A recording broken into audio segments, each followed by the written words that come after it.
नमस्कार friends, welcome to my channel. आपण मान महाप्रभु श्री जगन्नाथ 56 भोगर गोटे भोग मिठा खिचड़ी आज बनई।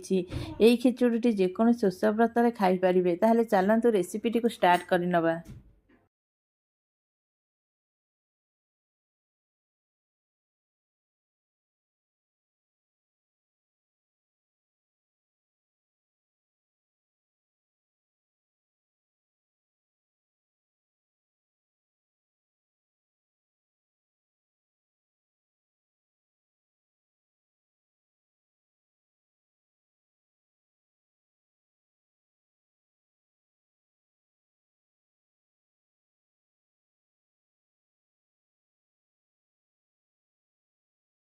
आपण मैंने जब मो चैनल नुआ थे ताले मो चैनल को लाइक एंड सब्सक्राइब करने को भूलिए ना और फेसबुक पेज को फॉलो करदे।